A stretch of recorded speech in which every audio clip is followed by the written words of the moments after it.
वो दोनों भाई बहन अपना जीवन यापन कर रहे थे। उस महिला के बेटे का नाम सुकर्ण था। सुकर्ण अपने मामा से बहुत प्यार करता था।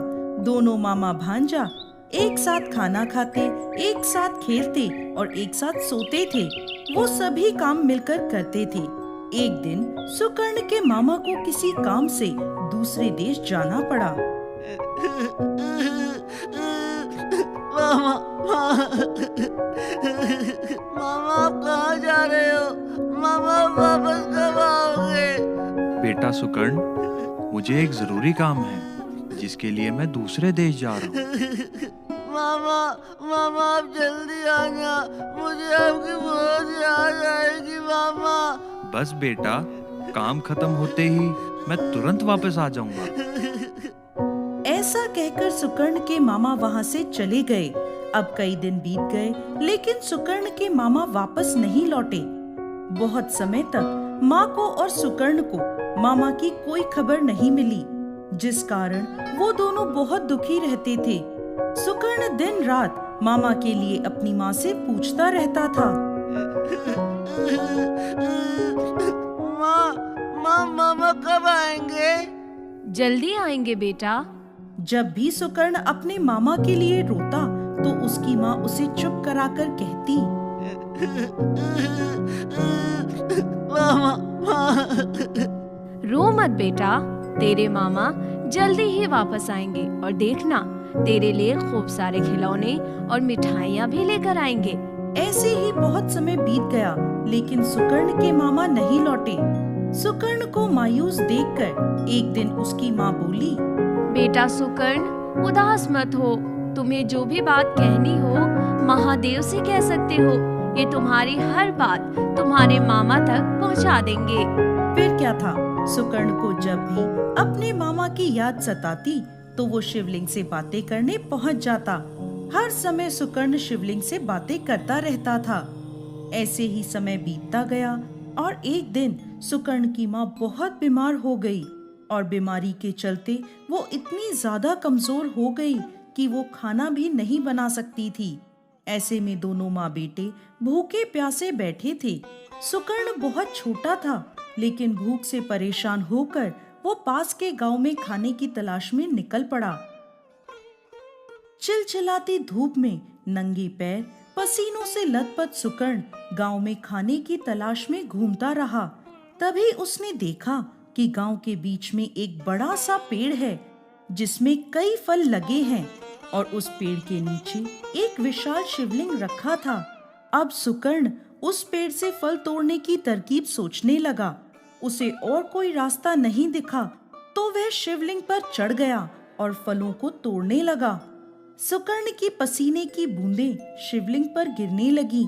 शिवलिंग पे चढ़ने के बाद भी सुकर्ण के हाथ पेड़ के फलों तक नहीं पहुँचे।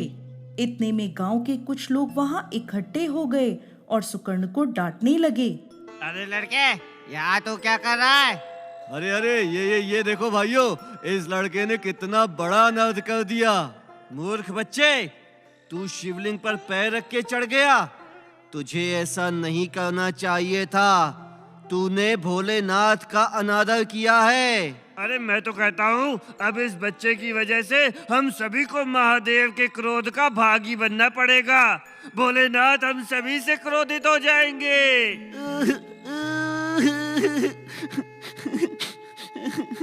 सभी गांव वाले नाराज होकर वहां से चले गए।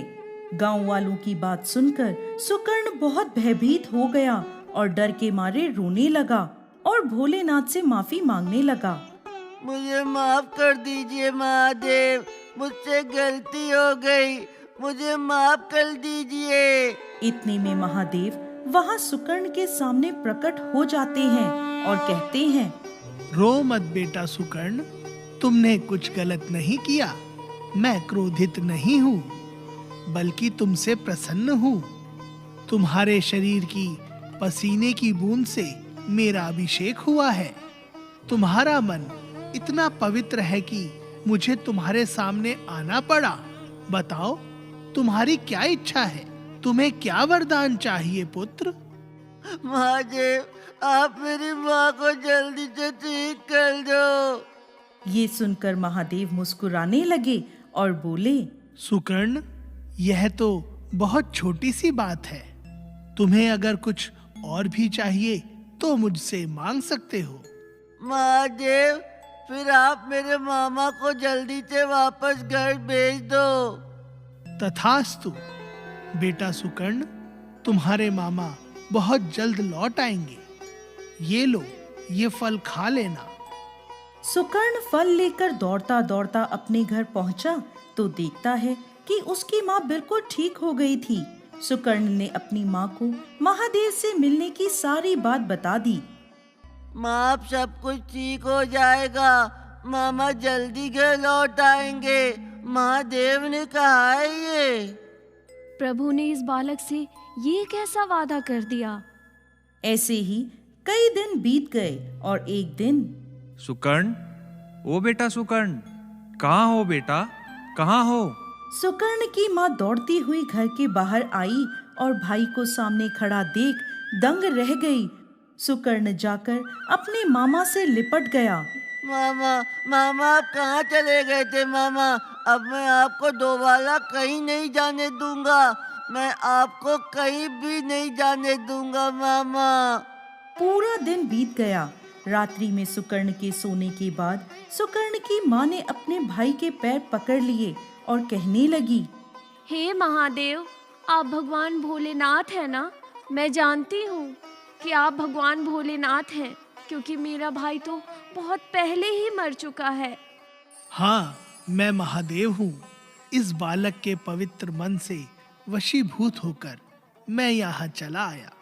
लेकिन हाँ, ये बात तुम सुकर्ण को मत बताना।